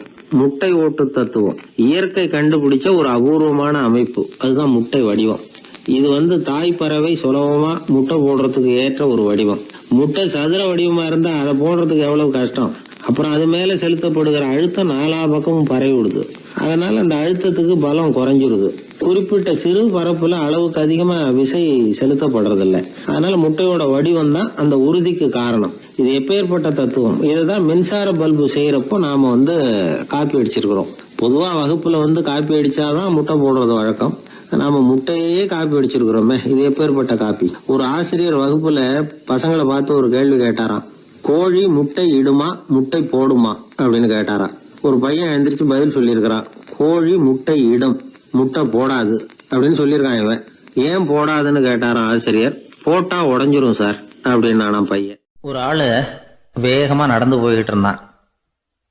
அவன் வேகமா நடக்கிறதுக்கு காரணம் வெயில் காலம், காலில் செருப்பு இல்லை, மணல் பாதை, அதுதான் வேகம். காலில் செருப்பும் இல்லாம கையில குடையும் இல்லாம அந்த ஆளு வெயில்ல நடந்து போய்கிட்டு இருக்கிறான். அந்த சமயத்துல இன்னொருத்தன் குதிரை மேலே ஏறி அந்த வழியா வந்துகிட்டு இருக்கிறான். அவன் காலில் செருப்பும் இருந்தது, கையில குடையும் இருந்தது. நடந்து போய்கிட்டு இருந்தவன் அந்த குதிரை ஆசாமியை பார்த்து கேட்டான், ஐயா, நீங்களும் குதிரை மேலே உட்காந்துக்கிட்டு போய்கிட்டு இருக்கிறீங்க, அப்படி இருக்கிறப்போ உங்களுக்கு அந்த செருப்பு என்னத்துக்கு? அதை எனக்கு கொடுத்து உதவலாமே அப்படின்னா. குதிரை மேலே உட்காந்துருந்தவன் யோசனை பண்ணி பார்த்தான். இவன் சொல்கிறது நியாயம்தானே அப்படின்னு சொல்லி தன்னுடைய செருப்பை கழட்டி அந்த வழிப்போக்கனுக்கு கொடுத்துட்டான். ரொம்ப நல்லதுங்க அப்படின்னு சொல்லி இவன் அதை வாங்கி காலில் மாட்டிக்கிட்டான். அதுக்கப்புறம் மறுபடியும் இவன் ஆரம்பித்தான், ஐயா, நீங்கள் குதிரையில் போகிறதுனால போக வேண்டிய இடத்துக்கு வேகமாக போய் சேர்ந்துருவீங்க, அதனால் உங்கள் கையில் அந்த குடை என்னத்துக்கு? நான் நடந்து போயிட்டுருக்கிறவன், ரொம்ப நேரம் நடக்க வேண்டியிருக்கும் இந்த வெயிலில், அதனால் அந்த குடையையும் எனக்கு கொடுங்களேன் அப்படின்னா. குதிரை வீரன் யோசனை பண்ணி பார்த்தான், இதுவும் நியாயம்தானே அப்படின்னு அவனுக்கு தோணுச்சு. உடனே இறக்கப்பட்டு தன் காலில் இருந்த செருப்பை கொடுத்தது மாதிரியே தன் கையில் இருந்த கொடையையும் இவங்கிட்ட கொடுத்துட்டான். அதுக்கப்புறம் அவன் நிம்மதியாக புறப்பட்டான். இப்போ மறுபடியும் கை தட்டி அவனை நிறுத்தினான். கீழே நின்றுட்டு இருந்தவன், என்னப்பா ஏன் என்ன நிறுத்தின, இன்னும் ஏதாவது வேணுமா உனக்கு அப்படின்னா குதிரையில் இருந்தவன். இவன் மெதுவாக வாயை திறந்து அந்த குதிரையையும் என்கிட்ட கொடுத்துருங்களேன்னா. அந்த குதிரை வீரன் இப்போ ஒரு கணம் யோசனை பண்ணி பார்த்தான். உடனே என்ன பண்ணான் தெரியுமா? தன்கிட்ட இருந்த குதிரை சவுக்கை எடுத்தான். குதிரை சவுக்கால அந்த ஆளை வாங்குவாங்கன்னு வீசி தள்ளிவிட்டான். இவ்வளவு சவுக்கடியும் வாங்கிக்கிட்டு இந்த ஆள் என்ன பண்ணான் தெரியுமா? சிரிக்கிறான். அடி வாங்கிட்டு யாராவது சிரிப்பாங்களா? குதிரை வீரனுக்கு ஒன்றும் புரியல. என்னப்பா அது, ஏன் இப்படி அடி வாங்கிட்டு இப்படி சிரிக்கிறியே அப்படின்னு கேட்டான். இப்போ அந்த வழிப்போக்கன் சொல்கிறான், ஐயா, நான் இப்படி சிரிக்கிறதுக்கு காரணம் இருக்கு. இப்படி குதிரை கேட்டு உங்ககிட்ட அடி வாங்கலேன்னு வச்சுக்கோங்க, என் உயிர் உள்ள வரைக்கும் மனசில் ஒரு தவிப்பு இருந்துக்கிட்டே இருக்கும். செருப்பையும் கொடையையும் கேட்ட உடனே கொடுத்தவன் குதிரையையும் கேட்டிருந்தா கொடுத்துருப்பானோ அப்படிங்கிற பேராசையில் ஏங்கிக்கிட்டே இருந்திருப்பேன். இப்போ உங்ககிட்ட அடி வாங்கின பிறகு என்னுடைய அந்த சந்தேகம் தீர்ந்து போச்சு. என்னுடைய ஆசைக்கு எல்லை எது அப்படிங்கிறத எனக்கு புரிஞ்சுட்டுது அப்படின்னு சொல்லிவிட்டு அவன் நடக்க ஆரம்பிச்சுட்டானான். ஆசைக்கும் எல்லை உண்டு அப்படிங்கிறத விளக்கறதுக்காக வாரியார் சுவாமிகள் சொல்கிற கதை இது. இந்த காலத்துலேயும் ஒருத்தன் அது மாதிரி கொடை செருப்போட குதிரையில் போய்கிட்டு இருந்தான். எதிரில் நடந்து வந்தவன், ஐயா, உங்கள் கொடையை எனக்கு கொடுங்களேன்னு கேட்டான். உடனே அவன் குதிரையிலேருந்து கீழே குதிச்சு அவனை சாட்டையால் அடிக்க ஆரம்பிச்சிட்டான். இன்னொருத்தர் அந்த வழியாக வந்தவர் இதை பார்த்தார். ஏன்பா, அவன் கேட்டான், உன்னால் முடியலன்னா இல்லைன்னு சொல்லிட வேண்டியது தானே, அதுக்காக ஏன் இப்படி அவனை போட்டு அடிக்கிறேன்னு கேட்டார். உங்களுக்கு விவரம் புரியாது சார், காலம் ரொம்ப கெட்டு போச்சு. கேட்டதை கொடுத்தேன்னு வச்சுக்கோங்க, இந்த குதிரையே என்னோடது, அவன் திருடிக்கிட்டு போகிறான் அப்படின்னு என் பேரில் புகார் கொடுக்க ஆரம்பிச்சிருவான் சார் அப்படின்னா. அது எப்படி அவ்வளோ உறுதியாக சொல்கிறேன்னு கேட்டார் அவர். ஏற்கனவே அது மாதிரி ஒருத்தன் பேரில் புகார் கொடுத்துட்டு தான் இந்த குதிரையை நான் தள்ளிட்டு வந்துக்கிட்டு இருக்கிறேன் அப்படின்னார். தேசத்து மேலேயும் தாய்மொழி பேர்லையும் செலுத்துற அன்புக்கு அபிமானம்னு பேர். தேசாபிமானம்னு சொல்றமே இதுதான். ஒரு கணவன் மனைவி பேர்ல காட்டுற அன்புக்கு காதல்னு பேரு. கடவுள் பேர்ல செலுத்துற அன்புக்கு பக்தின்னு பேரு. இப்படி அன்புல பல ரகம் இருக்கிறப்போ அதுல உள்ள வித்தியாசம் தெரியாம இடம் மாத்தி அன்பு காட்டினா இடைஞ்சல் தான். சரி, இந்த அன்பை பத்தி விஞ்ஞானம் என்ன சொல்லுது தெரியுமா? இதயத்தை பாதுகாக்கிறதுக்கு முக்கியமா தேவைப்படுற ஒண்ணு இந்த அன்பு தான் சொல்லுது. நெதர்லாந்து விஞ்ஞானிகள் இதை ஆராய்ச்சி பண்ணியே கண்டுபிடிச்சிருக்கிறாங்க. கொஞ்சம் முயல் குட்டிகளை 2 பிரிவா பிரிச்சாங்க. 2 குரூப்புக்கும் கொழுப்பு அதிகமா உள்ள ஆகாரத்தையே கொடுத்துக்கிட்டு வந்தாங்க. ஆனா ஒரு குரூப்புக்கு வெறுமன ஆகாரத்தை கொடுத்ததோட சரி, இன்னொரு குரூப் முயல்களுக்கு ஆகாரம் கொடுத்ததோட நிறுத்திக்கல. அதுக்கு முன்னாடி கூண்டுகளை திறந்து விட்டு முயல்களை கொஞ்ச நேரம் எடுத்து கொஞ்சி விட்டு அதுக்கப்புறமா ஆகாரம் கொடுத்தாராம் ஆராய்ச்சியாளர். இந்த குரூப்புக்கு இதய பாதிப்பு 60% குறைச்சலா இருந்துதான். சில நோயாளிகளுக்கு ஹார்ட் அட்டாக் வந்தாலும் அதை தாங்கிக்கிட்டு குணமாகிற சக்தி அதிகமா இருக்குது. இது எப்படின்னு ஆராய்ச்சி பண்ணி பார்த்துருக்கிறாங்க. அவங்க எல்லாம் மனைவி தன் பேர்ல ரொம்ப அன்பா இருக்கிறதாக நினைக்கிறவங்களா இருக்கிறாங்களாம். இதய நோயாளிகள் பல பேரை சந்திச்சு இதய நோய் ஏற்பட என்ன காரணம்னு கேட்டிருக்கிறாங்க. அவங்க சொன்ன காரணம்லாம் சாப்பாடு சம்பந்தமா இல்லையா, மனைவி அன்பா இல்ல, இப்படிப்பட்ட காரணத்தை தான் சொல்றாங்களாம். அதனால இதயத்தை பாதுகாக்கணும்னு நினைக்கிறவங்க அடுத்தவங்க அன்பா இருக்கிறது மாதிரி பாத்துக்குங்க, அதுதான் முக்கியம். ஒருத்தர் முகம் பூரா பிளாஸ்டரி போட்டுட்டு வந்தார், ரொம்ப கோபமா. என்னங்க ஆச்சுன்னு விசாரிச்சேன். எல்லாம் உங்களால தான் சார்னார். விவரமா சொல்லுங்களேன். என்ன உங்க தகவலை கேட்டுட்டு ஒரு பூனைக்குட்டியை கையில எடுத்தேன், அன்பா அதை தடவி கொடுக்கறதுக்காக. ஆனா அது முந்திக்கிட்டது, அது என் முகத்தை தடவி கொடுத்துட்டுது, முகம் பூரா நகை கீறல், அதுதான் இப்படி அப்படின்னார். எனக்கு வாழ்க்கையே வெறுத்து போச்சு சார் அப்படின்னு சொல்லிட்டு ஒருத்தர் வந்தார். வந்து கொஞ்ச நேரம் பேசினதுக்கு அப்புறம் அவர் அப்படி சொல்லியிருந்தா அதில் ஒரு அர்த்தம் இருந்திருக்கும். வர்றதுக்கு முன்னாடியே வாழ்க்கை வெறுத்து போச்சுன்னு சொல்லிட்டு வர்றார். என்ன சார் விஷயம்னு விசாரித்தோம். எங்கள் வீட்டில் தினம் 3 வேளையும் ஒரே மாதிரி சாப்பாடு சார், வித்தியாசமே கிடையாது. இப்படியே 3 மாசமாக சாப்பிட்டுக்கிட்டு இருக்கிறேன். அதை விட பட்டினி கிடந்து செத்துடலாம்னு தோணுது அப்படின்னார். ஒரு பெரியவர் சொன்ன தத்துவத்தை சொல்றதுக்கு ஆள் கிடைக்காம தவிச்சுக்கிட்டு இருந்தோம். இப்போ ஒருத்தர் கிடைச்சிட்டார், விட்டுலாமா? உடனே அவரை உட்கார வச்சு சொல்ல ஆரம்பிச்சிட்டோம். அதாவது நாம் அனுபவிக்கிற உணர்வுகளில் களிப்பு, மகிழ்வு, ஆனந்தம், இது 3க்கும் ஒன்றுக்கு ஒன்று வித்தியாசம் உண்டு. மேம்போக்கா பார்க்கறதுக்கு இது 3 ஒன்று மாதிரி தோணும், ஆனால் அது அப்படி இல்லை. களிப்புங்கிறது உடம்பை பொறுத்தது, மகிழ்வுங்கிறது மனசை பொறுத்தது, ஆனந்தம்ங்கிறது ஆன்மாவை பொறுத்தது. இப்படி இந்த 3 வகையான அந்த சுவைப்புகளின் தன்மையும் வேற வேற. இப்போ முதல்ல களிப்புங்கிறத எடுத்துக்குவோம். நம்ம புலன்களுக்கு களிப்பை தரக்கூடிய பொருள்களுக்கு சில விசேஷ குணம் உண்டு. அது எப்படின்னா, சீக்கிரமே சலிப்பை உண்டு பண்ணும். ஒருத்தர் அந்த பொருளை எடுத்துக்கிட்டா அது இன்னொருத்தருக்கு குறைஞ்சிரும். உணவு, உடை, இதெல்லாம் களிப்பை தரக்கூடிய பொருள்கள். இப்போ உதாரணத்துக்கு, ஒரு சாப்பாட்டு மேசையில் ஒரு பாத்திரத்தில் 10 இட்லி இருக்குது. அதில் ஒரு 2 இட்லியை நம்ம தட்டில் எடுத்து வச்சு சாப்பிட்றோம். நாம் சாப்பிட்ட அந்த இட்லி நிச்சயமாக எதிரில் உட்காந்துருக்கிறவருக்கு இல்லை, அவருக்கு உபயோகப்படாது. நாம் சாப்பிட்ட அதே இட்லியை அவரும் சாப்பிட முடியாது, அவர் வேற தான் எடுத்து வச்சுக்கணும். அது மாதிரி நாம் ஒரு சட்டையை எடுத்து போட்டுக்கிறோம், அதே சட்டையை அதே நேரத்தில் இன்னொருத்தர் போட்டுக்க முடியாது. புலன்களுக்கு களிப்பை தரக்கூடிய இது மாதிரி பொருள்கள்லாம் முதல் தடவை நமக்கு கொடுக்குற களிப்பை 2வது தடவையும் கொடுக்காது, 3வது தடவை இன்னும் குறையும், கடைசியில் வெறுப்பாக மாறிடும். ஒவ்வொன்றா இட்லியை தொடர்ந்து சாப்பிட்றோம்னு வச்சுக்கோங்க, முதல் இட்லி தரக்கூடிய சுவையை 30வது இட்லி தராது. முதல் தடவை புது சட்டையை போட்டுக்கிறப்போ நமக்கு இருக்கிற களிப்பு அதே சட்டையை 100வது தடவையாக போட்டுக்கிறோம்னு வைங்க, அப்போ இருக்குமா? இருக்காது. இதுதான் களிப்பு. அதாவது சீக்கிரமே சலிப்பை தரக்கூடியது. ஒருத்தர் எடுத்துக்கிட்டால் இன்னொருத்தருக்கு குறைஞ்சி போகக்கூடியது. ஆனால் மகிழ்ச்சிங்கிறது அப்படி இல்லை. ஒருத்தர் அனுபவிக்கிறதுனால இன்னொருத்தருக்கு குறைஞ்சி போகாது. இப்போ காலையில் சூரியன் உதயம் ஆகிறத பார்த்து சந்தோஷப்படுறோம், அதையே இன்னொருத்தரும் பார்த்து சந்தோஷப்படலாம். ஒரு நல்ல சங்கீதத்தை கேட்குறோம், ஒரு அழகான ஓவியத்தை ரசிக்கிறோம், நீங்கள் ரசிக்கிற அதே நேரத்தில் இன்னொருத்தரும் அதை ரசிக்கலாம். அதனால் அது குறைஞ்சி போகிறதில்ல, இது மகிழ்வு. ஆனால் ஒன்று, ஒரே பாடலை திரும்ப திரும்ப கேட்டுக்கிட்டு இருந்தால் கடைசியில் அலுப்பு தட்டும். அதாவது மகிழ்வுங்கிறது எப்படின்னா, மற்றவங்களோட பகிர்ந்து கொள்றதுனால குறையாது. ஆனால் ஒரே பொருள் மீண்டும் மீண்டும் அனுபவிப்பை தர்றப்போ முதல்ல மகிழ்வு அதிகரித்து அதுக்கப்புறம் அது மங்கி மறைஞ்சு போயிடும்.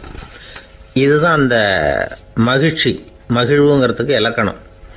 சரி, இப்போ 3வதாக சுகம் தரக்கூடிய ஆனந்தம்ங்கிறது எப்படின்னா, இது நமக்கு உள்ளே இருந்து சுரக்கிறது. மனசு சலனங்கள்லேருந்து விடுபடுறப்போ இந்த ஆனந்தம் நமக்கு கிடைக்கும். இது நிலையான சுகம், ஆத்ம சுகம். களிப்பிலிருந்து மகிழ்வுக்கும், மகிழ்விலிருந்து ஆனந்தத்துக்கும் செல்றது தான் மனிதன் நடத்த வேண்டிய முக்கியமான பயணம். இவ்வளவு விஷயத்தையும் கேட்டுட்டு இந்த காலத்து பையன் ஒருத்தன் வந்தான். சார், இப்போ நீங்கள் ஒரு சாப்பாட்டு மேசையில் ஒரு 10 இட்லி வைக்கிறீங்க, என்ன உட்கார வைங்க, எதிரில் இன்னொருத்தனை உட்கார வைங்க, நான் களிப்பு மகிழ்வுலாம் தாண்டி நேரடியாக ஆனந்தத்துக்கு பயணம் பண்ணி காட்டுறேன் அப்படின்னா. ஒன்றும் புரியல அவன் சொன்னது. அது எப்படி, என்ன பண்ணுவ நீ அப்படின்னு சொல்லி கேட்டோம் ஆச்சரியமா. 2 இட்லி சாப்பிட்டா தானே சார் கழிப்பு. நான் 10 இட்லியும் மொத்தமாக சாப்பிட்ருவேன். அடுத்தவனுக்கு எதுவும் கிடைக்காது. அவனுக்கு கிடைக்காதபடி நாமே சாப்பிட்டுடுறோம்ல, அதுதானே நமக்கு ஆனந்தம் அப்படின்னு அதுக்கு ஒரு விளக்கம் சொல்கிறான். கத்தியை தீட்டாதே புத்தியை தீட்டு அப்படின்னு ஒரு பெரியவர் புத்தி சொன்னார். அதை கேட்ட ஒரு இளைஞன், அது எப்படி பெரியவரை புத்தியை தீட்டுறது? கத்தியை தீட்டுன்னு சொன்னால் ஒரு கருங்கல்லில் கத்தியை தேய்க்கலாம், புத்தியை தீட்டுன்னு சொன்னால் எப்படி தலையை கொண்டுட்டு போய் தரையில் தேய்ச்சிக்கிட்டு இருக்க முடியுமா அப்படின்னா. அந்த பெரியவர் உடனே புரிஞ்சுக்கிட்டார், இந்த இளைஞனுக்கு புத்தி கூர்மை கம்மி அப்படிங்கிறத புரிஞ்சுக்கிட்டார். அது சரி, அறிவுக்கும் புத்திசாலித்தனத்துக்கும் என்ன வித்தியாசம்? இது ஒரு முக்கியமான கேள்வி. அறிவுன்னா என்ன, புத்திசாலித்தனம்னா என்ன? இதே கேள்வியை சாக்ரட்டிஸ் கிட்ட அவருடைய சீடன் ஒருத்தன் கேட்டானான். ஐயா, அறிவுக்கும் புத்திசாலித்தனத்துக்கும் என்னங்க வித்தியாசம் அப்படின்னு கேட்டிருக்கான். சாக்ரட்டிஸ் நிமிர்ந்து பார்த்துருக்கிறார் அந்த சீடனை. அதுக்கப்புறம் சொன்னாராம், நான் சொல்கிறேன் உன்னுடைய கேள்விக்கு பதில், ஆனால் அதுக்கு முன்னாடி நீ ஒரு காரியம் பண்ணணும்னாரான். என்னங்க செய்யணும் சொல்லுங்கன்றிருக்கான். அதோ பாரு, ஒரு பெரியவர் உட்காந்துருக்கிறாரு, அவர்கிட்ட போ, இங்கேருந்து பக்கத்தில் இருக்கிற அந்த கிராமத்துக்கு போய் சேர எவ்வளவு நேரம் ஆகும் அப்படின்னு கேட்டுட்டு வா அப்படி சொன்னார் சாக்ரட்டிஸ். சரின்னு சொல்லிவிட்டு இவன் போனான். அந்த பெரியவர் முன்னாடி போய் நின்னான். ஏங்க பெரியவரை, இங்கேருந்து அதோ தெரியுத அந்த கிராமத்துக்கு போய் சேர்றதுக்கு எவ்வளவு நேரம் ஆகும் அப்படின்னு கேட்டான். பெரியவர் நிமிர்ந்து பார்த்தார், ஆனால் பதில் எதுவும் சொல்லலை. இவன் மறுபடியும் ஒரு தடவை அதே கேள்வியை அவர்கிட்ட கேட்டான். என்னங்க, நான் கேட்குறது உங்கள் காதில் விழுதா? அந்த கிராமத்துக்கு போய் சேர்றதுக்கு எவ்வளோ நேரம் ஆகும் அப்படின்னு சொல்லி மறுபடியும் கேட்டான். அப்பவும் அவர் பதில் சொல்லலை. உடனே அவன் மனசுக்குள்ளே முடிவு பண்ணிக்கிட்டான், சரி பெரியவர் ஒரு மாதிரியாக தெரிகிறார், புத்தி சுவாதீனம் சரியில்லாத ஒரு மாதிரி தெரியுது அப்படின்னு நினச்சிக்கிட்டே வந்த வழியிலே திரும்பி வந்துட்டான். கொஞ்சம் தூரம் நடந்திருப்பான். இப்போ அந்த பெரியவர் மறுபடியும் கூப்பிட்டார், இளைஞனே இப்படி வாடினார். இவனுக்கு ஒன்றும் புரியல. மறுபடியும் திரும்பி நடந்தான். அவர் முன்னாடி போய் நின்னான். பெரியவர் சொன்னார், தம்பி, இங்கேருந்து அந்த கிராமத்துக்கு போய் சேர்றதுக்கு 5 நிமிஷம் ஆகும் அப்படின்னார். இப்போ அந்த இளைஞன் அந்த முதியவரை ஒரு மாதிரியாக பார்க்க ஆரம்பித்தான். அதுக்கப்புறம் கொஞ்சம் யோசித்தான். பிறகு அவர்கிட்டே கேட்டுட்டான், ஏங்க பெரியவரை, இதே பதிலை அப்போவே என்கிட்ட சொல்லியிருக்கலாமே, என்னை திரும்பி போன்னு சொல்லிவிட்டு பாதி தூரம் போனதுக்கப்புறம் மறுபடியும் கூப்பிட்டு அதுக்கப்புறம் இப்படி சொல்கிறீங்களே, இது நியாயமா அப்படின்னா. பெரியவர் சிரித்தார். அதுக்கப்புறம் சொன்னார், ஏன்பா, நீ எவ்வளவு வேகமாக நடக்கிறேங்கிறத பார்க்காம நீ கிராமத்துக்கு போய் சேர வேண்டிய நேரத்தை எப்படி என்னால் சொல்ல முடியும்? அதனால தான் உன்னை கொஞ்சம் தூரம் நடக்க விட்டு உன்னுடைய நடையின் வேகம், அந்த கிராமம் இருக்கிற தூரம் ரெண்டையும் கணக்கு போட்டு அதுக்கப்புறம் நேரத்தை சொன்னேன்னார். சீடன் வந்து தலை குனிந்தான். அப்படியே திரும்பி வந்து சாக்ரட்டிஸ் முன்னாடி நின்னான். சாக்ரட்டிஸ் இப்போ சொல்கிறார், தம்பி, அதுக்கு பேர் தான் புத்திசாலித்தனம்.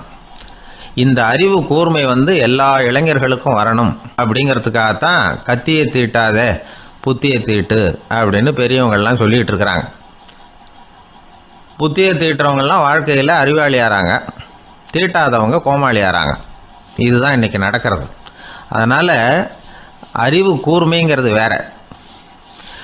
இந்த காலத்து ஆசாமி ஒருத்தர் இன்னொருத்தரை பார்த்து கேட்டார், ஏங்க, ஒரு விமானம் இங்கேருந்து புறப்பட்டு 2 மணி நேரத்தில் மதுரைக்கு போய் சேருது. நல்லா கவனிங்க, ஒரு விமானம் இங்கேருந்து புறப்பட்டு 2 மணி நேரத்தில் மதுரைக்கு போய் சேருது அப்படின்னா என்னோடய வயசு என்னன்னு கேட்டார். இவர் கேட்குறதுல ஏதாவது அர்த்தம் இருக்கா? அதாவது இங்கேருந்து புறப்பட்டு 2 மணி நேரம் ஆகுது மதுரைக்கு போகிறதுக்கு, அப்படின்னா என் வயசு என்னன்னு கேட்குறாரு. இதை கேட்ட உடனே அவர் பதில் சொன்னார், அப்படின்னா உங்களோட வயசு 20 அப்படின்னார். எப்படிங்க அவ்வளவு கரெக்டாக சொன்னீங்க அப்படின்னு கேட்டார். வேறு ஒன்றும் இல்லை, எங்கள் பக்கத்து வீட்டில் ஒரு முழு பைத்தியம் இருக்குது, அதோட வயசு 40, அப்படின்னா உன் வயசு 20 தான் இருக்கணும் அப்படின்னார். அரை பைத்தியம்னு முடிவு பண்ணிக்கிட்டார். அதனால் வாழ்க்கையில் அறிவு கூர்மைங்கிறது ரொம்ப அவசியம். அந்த புத்திசாலித்தனம் இருக்கிறவங்க வாழ்க்கையில் வெற்றி பெறுவது நிச்சயம். இந்த உலகத்தில் எவ்வளவோ உயிரினங்கள் இருக்குது, ஒவ்வொன்றும் ஒவ்வொரு விதமாக சண்டை போடுது. இப்போ 2 மாடு சண்டை போட்டுக்குதுன்னு வச்சுக்கோங்க, என்ன பண்ணும்? 2 முட்டிக்கும். அதுக்கு சண்டை போடுறதுக்கு ஆயுதமாக உபயோகப்படுறது அதோட கொம்பு. 2 சேவல் சண்டை போட்டுக்குதுன்னு வச்சுக்கோங்க, அதுக்கு ஆயுதமாக உபயோகப்படுறது அதோட கால் நகம். காலால் தான் அது ஒன்றோட ஒன்று சண்டை போட்டுக்கும். ஆனால் 2 மனுஷன் சண்டை போட்டுக்கிறான்னு வச்சுக்கோங்க, இவன் இன்னதை தான் ஆயுதமாக உபயோகப்படுத்துவான்னு குறிப்பிட்டு சொல்ல முடியாது. கல்லை எடுப்பான், கத்தி எடுப்பான், துப்பாக்கி எடுப்பான், என்ன வேணாலும் பண்ணுவான். வாயால் திட்டுவான், கையால் அடிப்பான், காலால் உதைப்பான், சகலகலாக வல்லவன். விலங்குகள்லாம் பொதுவாக வாயை சாப்பிட்றதுக்கு மட்டும்தான் உபயோகப்படுத்துது. ஆனால் இவனுக்கு சாப்பிட்றதுக்கும் அதுதான், சாப்பிட்டு விட்டு திட்டுறதுக்கும் அதுதான். ஆனால் ஒரு விஷயத்தில் மட்டும் கெட்டிக்கிறேன். அதாவது நாம் சண்டை போட்டுக்கிட்டாலும் பரவாயில்லை, கோழிகள் சண்டை போடாமல் இருக்கணும் அப்படின்னு ஆசைப்படுறான். எதுக்காக?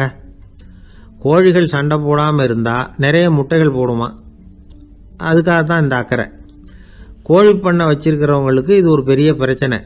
அதாவது பண்ணையில் இருக்கிற கோழிகளுக்குள்ளே அடிக்கடி சண்டை வந்துடும், அதனால் முட்டை உற்பத்தி குறைஞ்சிரும். சரி, இதுக்கு என்ன பண்ணுறது? பண்ணையில் போய் உட்காந்துக்கிட்டு தினமும் பஞ்சாயத்து பேசிகிட்டு இருக்க முடியுமா? அமெரிக்காவில் கோழி பண்ணை வச்சிருக்கிற ஒருத்தர் இதை பற்றி யோசனை பண்ணி பார்த்தாராம். ஒரு வழியையும் கண்டுபிடிச்சிருக்கார். கோழிக்கெல்லாம் மூக்கு கண்ணாடி மாட்டி விட்டுட்டோம்னா அது சண்டை போடுற குணம் குறைஞ்சிரும், முட்டை அதிகமாகிடும். அந்த கண்ணாடியில் உள்ள லென்ஸு சிவப்பு நிறத்தில் இருக்கணும், அவ்வளவுதான் அப்படின்னு அவர் கண்டுபிடிச்சாராம். இது ஏற்கனவே நடைமுறையில் கண்டுபிடிக்கப்பட்ட ஒரு விஷயம். ஆனால் எல்லா கோழிக்கும் சிவப்பு மூக்கு கண்ணாடி எப்படி மாட்டி விடுறது? அப்படியே மாட்டி விட்டாலும் அது நழுவாமல் இருக்கணுமே. இப்போ நாமெல்லாம் நடு விரலால் மூக்கு கண்ணாடி நடுவில் தொட்டு அப்படி ஸ்டைலாக சரி பண்ணிக்கிறோம், அது மாதிரி கோழி எப்படி சரி பண்ணிக்கும்? இதுதான் பிரச்சனை. இதுக்கு அவர் என்ன வழி கண்டுபிடிச்சாருன்னா, கோழிக்கெல்லாம் மூக்கு கண்ணாடிக்கு பதிலாக விழியொட்டு வில்லைகள், கான்டாக்ட் லென்ஸ், அதை பொருத்தி விட்டா என்ன அப்படின்னு யோசனை பண்ணார். அதே மாதிரி பண்ணார். அதே மாதிரி செஞ்சு பார்த்தார், வெற்றி. அதுக்கப்புறம் கோழியெல்லாம் சண்டை போட்டுக்கலையாம், சமாதான பிரியர்கள் ஆகிட்டு தான். கோழிகளுக்கு இயல்பாகவே சண்டை போடுற குணம் உண்டு.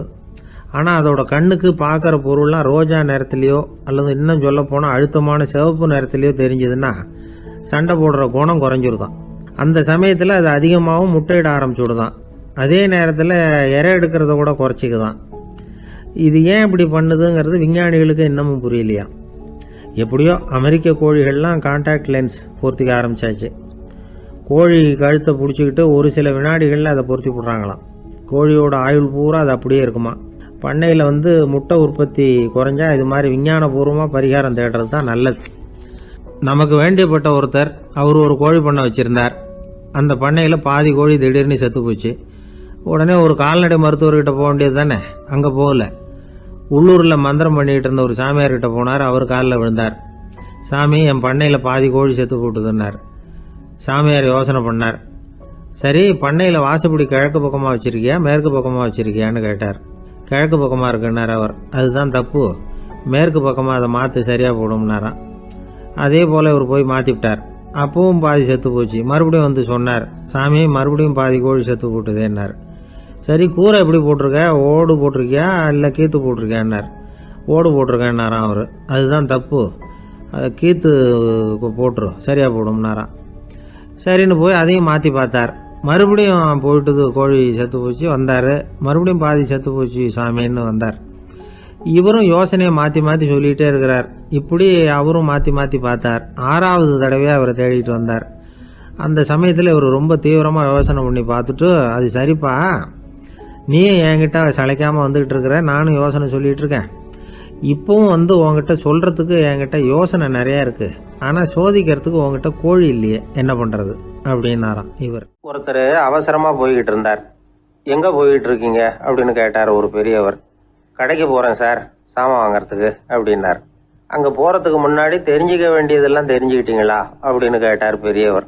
கடைக்கு போய் காசை கொடுத்து ஒரு பொருளை வாங்கிட்டு வரப்போகிறோம், இதில் தெரிஞ்சிக்க வேண்டியது என்ன இருக்குது அப்படின்னார் அலட்சியமாக. இப்போ அந்த பெரியவர் பேச ஆரம்பித்தார். இந்த உலகத்தில் எந்த ஒரு செயலில் இறங்குறப்பவும் நாம் நல்லா ஆலோசனை பண்ண வேண்டிய விஷயம் 5 அப்படின்னார். உதாரணமாக, ஒருத்தன் கடைக்கு போய் ஏதோ ஒரு பொருளை வாங்கிட்டு வர போகிறான்னு வச்சுக்கோங்களேன். அப்போ கூட அவன் 5 விஷயங்களை பற்றி தெரிஞ்சுக்க வேண்டியிருக்குது அப்படிங்கிறார் அவர். முதல்ல அந்த பொருள் எப்படிப்பட்டது அப்படிங்கிறத தெரிஞ்சுக்கணும். 2வதாக தன்னை பற்றியும் தெரிஞ்சுக்கணும். அப்போ தான் அந்த பொருள் தனக்கு தேவையா இல்லையா அப்படிங்கிறத புரிஞ்சுக்க முடியும். 3வதாக தெரிஞ்சுக்க வேண்டியது ஒன்று இருக்குது. அது என்னன்னா, அந்த பொருளை அடையறதுக்கு வழி என்ன அப்படிங்கிறத தெரிஞ்சுக்கணும். அதாவது எவ்வளவு பணம் கொடுத்தா அது கிடைக்கும், இது மாதிரியான விஷயங்கள். 4வதா அந்த பொருளை அடையிறது மூலமாக நாம் அடையக்கூடிய பயன் என்ன அப்படிங்கிறதையும் உணரணும். அஞ்சாவது, அந்த பொருளை அடையிறதுல இருக்கக்கூடிய தடை எது அப்படிங்கிறதையும் நாம் தெரிஞ்சுக்கணும். பெரியவர் பேசுறது ஏதோ தத்துவம் மாதிரி தெரியுது இல்லையா? தத்துவம் தான். அதாவது இப்படி உலகியல் வாழ்க்கையில் சின்ன சின்ன விஷயங்கள்லேயே நாம் 5 விஷயங்களை தெரிஞ்சுக்க வேண்டி இருக்குது. அது ரொம்ப அவசியமாக இருக்குது. பேரின்ப நிலைன்னு சொல்கிறாங்கல்ல, அது மாதிரி பெரிய சமாச்சாரங்கள்லேயும் இந்த 5 விஷயங்களை நாம் தெரிஞ்சுக்க வேண்டியிருக்குது. அதுக்கு பேர் என்னன்னா அர்த்த பஞ்சகம். வைணவ சமயத்தில் அர்த்த பஞ்சகம்ங்கிறது ரொம்ப பெரிய விஷயம். கடைக்கு போகிறது மாதிரி கடவுளை பார்க்க போகிறப்போ நாம் 5 விஷயங்களை தெரிஞ்சுக்கணுமா. முதல்ல பரம்பொருள் அப்படிங்கிறது என்ன, அதோட தன்மைகள் என்ன, இதை தெரிஞ்சுக்கணும். இதுக்கு பேர் என்னன்னா பரமாத்ம ஸ்வரூபம் அப்படின்னு பேர். ரெண்டாவது, நாம யாரு, நம்மோட தன்மை என்ன அப்படிங்கிறத தெரிஞ்சுக்கணும். நான் யாருன்னு எனக்கே தெரியலங்கிறப்போ இதை நான் சொல்றேன்னு இது என்னுடையதுன்னு சொல்றது தப்பு தானே. அப்புறம் மூணாவது விஷயம், பரம்பொருளை நாம் அடையறதுக்கு வழி எது, இதை தெரிஞ்சுக்கணும். இது உபாய ஸ்வரூபம் அப்படின்னு பேர். நாலாவது விஷயம், நாம் அடைய வேண்டிய பயன்கள் என்ன அப்படிங்கிறத தெரிஞ்சுக்கிறது. இதுக்கு புருஷார்த்தம் அப்படின்னு பேர். அஞ்சாவது, அந்த பயனை அடைய விடாமல் தடுக்கிற தடைகள் யாவை அப்படிங்கிறத தெரிஞ்சுக்கிறது. இது விரோதி ஸ்வரூபம். இதைத்தான் தடையியல் அப்படின்னு சொல்றாங்க. அதாவது பரமாத்மாவை பற்றிய அறிவு, ஜீவாத்மாவை பற்றிய அறிவு, உபாயம் பற்றிய அறிவு, புருஷார்த்தம் பற்றிய அறிவு, இந்த 4 அறிவுக்கும் எதிரடையா, அதாவது அதையெல்லாம் தப்பா புரிஞ்சுக்கிறதால உண்டாகக்கூடிய அறிவு விரோதி ஸ்வரூபம். என்ன இது தகவல்ல ஏதாவது கதை சொல்லுவீங்கன்னு பார்த்தா ஏதோ தத்துவம் பேசிக்கிட்டு இருக்கிறீங்களே அப்படின்னு நினைக்கலாம். இதுவும் தெரிஞ்சுக்க வேண்டிய ஒரு பெரிய விஷயம்தான். காதில் போட்டு வச்சா எப்போவாவது உபயோகப்படும். என்னுடைய நண்பர் ஒருத்தர் ஒரு நாள் என்கிட்ட சொன்னார், சார் அடுத்த மாதம் தஞ்சாவூரில் ஒரு கல்யாணம், போகிறதா வேண்டாமா அப்படின்னு ஒரே குழப்பமா இருக்கு அப்படின்னார். நான் உடனே இந்த அர்த்த பஞ்சக உபதேசம் பண்ண ஆரம்பித்தேன். அவர் எல்லாத்தையும் பொறுமையாக கேட்டுவிட்டு, சரி சார் நான் போகிறதுன்னு முடிவு பண்ணிவிட்டேன்னார். எப்படி இந்த முடிவுக்கு வந்தீங்க அப்படின்னு கேட்டேன். அவர் சொன்னார், சார் அந்த 2வது பாயிண்ட் ஒன்று சொன்னீங்களே, அதை புரிஞ்சுக்கிட்டதுக்கு அப்புறம்தான் இந்த முடிவுக்கு வந்தேன் அப்படின்னார். என்ன 2வது பாயிண்ட்டுன்னு? அதாவது தன்னை பற்றி புரிஞ்சுக்கணும் அப்படின்னு சொன்னீங்க. உடனே என்னை பற்றி புரிஞ்சுக்கிட்டேன், நான் யாருங்கிறது எனக்கு தெரிஞ்சுது, உடனே போகிறது தான் நல்லதுன்னு முடிவு பண்ணிவிட்டேன்னார். நீங்கள் யாருன்னு கேட்டேன். நான் தான் சார் அந்த கல்யாணத்தில் தாலி கட்ட வேண்டிய மாப்பிள்ளை அப்படின்னார். உழைப்பும் நேர்மையும் உயர்வதற்கு வழிகள். அதை விட்டுட்டு உட்கார்ந்த இடத்துல இருந்துகிட்டே உயர போகணும் அப்படின்னு கற்பனை பண்றாங்க. அந்த கற்பனையிலேயே பாதி வாழ்க்கை ஓடி போடுது. உழைப்புங்கிற வழியையும் நேர்மைங்கிற வழியையும் ஒதுக்கி விட்டு குறுக்கு வழியில ஓட நினைக்கிறவங்க குப்புற விழுந்துடுறாங்க. எந்த தொழிலை நாம செய்தாலும் சரி, அந்த தொழிலுக்குரிய பெருமையை நாம புரிஞ்சுக்கிட்டு அதுல ஈடுபடணும். அப்படி இல்லாம என்ன சார் பொழப்புது, இந்த தொழிலை மனுஷன் செய்வானா அப்படி புலம்பிக்கிட்டு இந்த தொழிலையே செஞ்சுக்கிட்டு இருக்கிறவங்க நம்மள பல பேர் உண்டு. செய்யும் தொழிலே தெய்வம் அப்படின்னு சொல்றாங்கல்ல, அப்படி சொல்றது எதுக்காக? அந்த அளவுக்கு அதுல ஒரு ஈடுபாடு வேணுங்கிறதுக்காகத்தான். ஒரு பெரிய மலைப்பகுதி, அந்த மலை அடிவாரத்துல ஒரு சிற்பி உட்காந்து ஒரு சிலையை வடிச்சுக்கிட்டு இருக்கிறான்.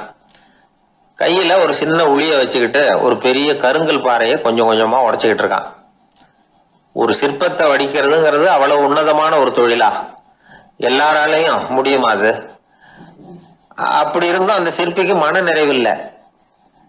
அவன் நினைக்கிறான், இந்த கடுமையான வெயில்ல உட்கார்ந்து வேலை செய்யறது எவ்வளவு கஷ்டம்.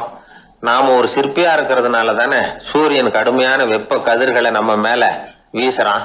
நாமளே அந்த சூரியனா இருந்துட்டா இந்த கஷ்டம் இருக்காத. நம்மளை கஷ்டப்படுத்துறவன் நம்மளை விட வலிமை உள்ளவன், அதனால நாம அவனா மாறி விடுறதுதான் நல்லது அப்படின்னு அந்த சிற்பி யோசனை பண்ணான். அவன் எண்ணம் உடனே நிறைவேறிட்டுது. இயற்கைங்கிற மாபெரும் சக்தி அவனை ஒரு சூரியனா மாத்தி விட்டது. சிற்பி இப்போ ஒரு சூரியனா மாறினான். இனிமே இந்த உலகத்துல நம்மளை விட வலிமை உள்ளவன் வேற யாரும் கிடையாது அப்படின்னு நினைக்க ஆரம்பிச்சுட்டான். அவனுக்கு மகிழ்ச்சியா இருந்தது. அந்த மகிழ்ச்சி அதிக நேரம் நீடிக்கல. ஏன்னா கொஞ்ச நேரத்துல ஆகாயத்துல கரிய மழை மேகங்கள் அப்படியே சூழ்ந்து வந்தது. சூழ்ந்து வந்த மேகங்கள் சூரியனை மறைக்க ஆரம்பிச்சது. இப்போ சூரியனா இருந்த அந்த சிற்பி நினைச்சு பாக்குறான், என்ன இது என்னையே இந்த மேகம் மூடி மறைக்குதுன்னா அது என்னை விட பெரிய ஆளாதான் இருக்கணும். அதனால இனிமே நாம சூரியனா இருக்கக்கூடாது, நாம மேகமா தான் இருக்கணும், அதுதான் கௌரவம் அப்படின்னு நினைக்க ஆரம்பிச்சிட்டான். இப்பவும் பாருங்க, இயற்கை அவனுடைய ஆசையை நிறைவேற்றி வச்சது. சூரியனா இருந்த சிற்பி மேகமா மாறினான்.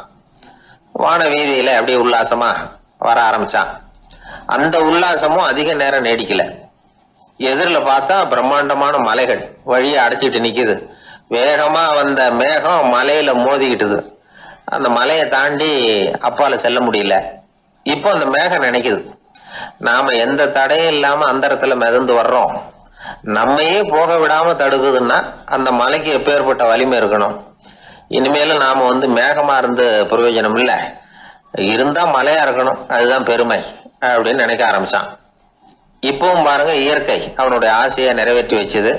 மேகமா இருந்த சிற்பி மலையா மாறினான். பெரிய மலை பூமிக்கும் வானத்துக்குமா நின்றுகிட்டு இருக்கு. இனிமே நமக்கு எந்த கவலை இல்லை அப்படின்னு நினைச்சது அந்த மலை. இப்படி நினைச்சுக்கிட்டு இருந்த வேளையில அந்த மலையோட காலடியில அடிவாரத்துல ஏதோ சத்தம் கேட்டுது. என்ன சத்தம் இது அப்படின்னு சொல்லி அந்த மலை மெதுவா குனிஞ்சு பார்த்துதான். பார்த்தா அங்க ஒரு மனுஷன் தன்னுடைய கையில உளிய வச்சுக்கிட்டு மலையை கொத்திக்கிட்டு இருக்கிறான். ஏதோ ஒரு சிற்பத்தை வடிக்கிறதுக்காக அவன் முயற்சி பண்ணிட்டு இருக்கிறான். இப்போ அந்த மலை நினைச்சுதான், மலையே ஒருத்தன் உடைக்கிறான்னா அவன் எப்பேற்பட்ட வலிமை உள்ளவனா இருக்கணும். இனிமேலும் மலையா இருந்து பிரயோஜனம் இல்ல, மனுஷனா மாறணும், அதுதான் சரி அப்படின்னு நினைச்சுதான்.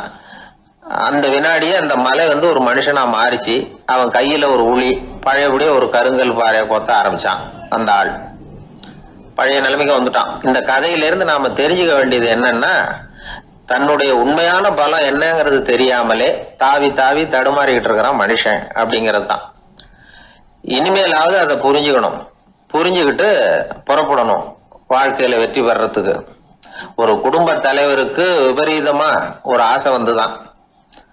அதாவது ஒரு நாள் பூராவும் புடவை கட்டிக்கிட்டு மனைவி செய்கிற வீட்டு வேலைகள், சமையல் வேலைகள் எல்லாத்தையும் தானே செய்யணும், மனைவிக்கு ஆண் வேஷம் போட்டு ஆபீஸுக்கு அனுப்பி வச்சிடணும் அப்படின்னு ஆசைப்பட்டான். இதுதான் அந்த ஆசை. அதே மாதிரி செஞ்சான். பெண் வேஷத்துல சமையல் பண்ணிட்டு இருந்தான். இருட்டி விட்டுது. இந்த சமயத்துல வாசல் கதவு தட்டப்படுற சத்தம் கேட்டுது. ஓடி போய் திறந்தான். பக்கத்து வீட்டு அம்மா கிடுகிடுன்னு உள்ள வந்துட்டாங்க, காப்பி பொடியோ ஏதோ வாங்கறதுக்கு. இவன் பயந்து போய், கமலாம்மா, நான் சுசீலா இல்ல, சுசீலாவோட புருஷன், பெண் வேஷத்துல இருக்கிறேன், சும்மா